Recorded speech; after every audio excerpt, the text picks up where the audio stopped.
আসসালামু আলাইকুম এভরিওয়ান, সবাই কেমন আছেন? আশা করি সবাই ভালো আছেন। তো আজকে রান্না করব বেগুন, আলু আর মাছ। তো বেগুনগুলো প্রথমে ভেজে নিচ্ছি। আজকে একদম অন্যরকম স্টাইলে রান্না করব। ফার্স্ট টাইম এরকম করে রান্না করছি।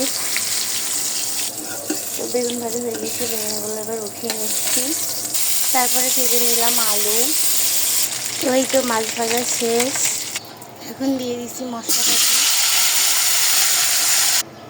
তো এই তো মশলাপাতি দিয়ে দিলাম। এখানে আছে মরিচ, ধনিয়া গুঁড়া, টমেটো, পেঁয়াজ বাটা, লবণ, হলুদ। তো মশলাটা ভালোভাবে কষিয়ে নিব আগে। তো মশলা কষানো শেষ। এখন ভেজে রাখা সেই বেগুন আর আলু দিয়ে দিব।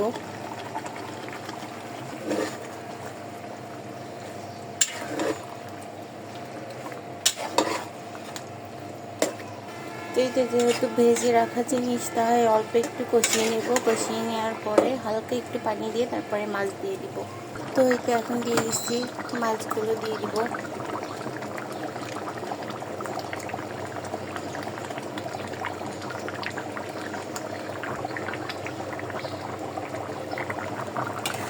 এই রান্নাটা আমি এবারই প্রথম রান্না করলাম। দেখে তো মনে হচ্ছে ভালোই হবে খাইতে। আপনারাও বাসায় ট্রাই করবেন। আমি একটা আপুর ভিডিও থেকে শিখে তারপরে রান্না করছি। সবাই ভালো থাকবেন। আল্লাহ হাফেজ।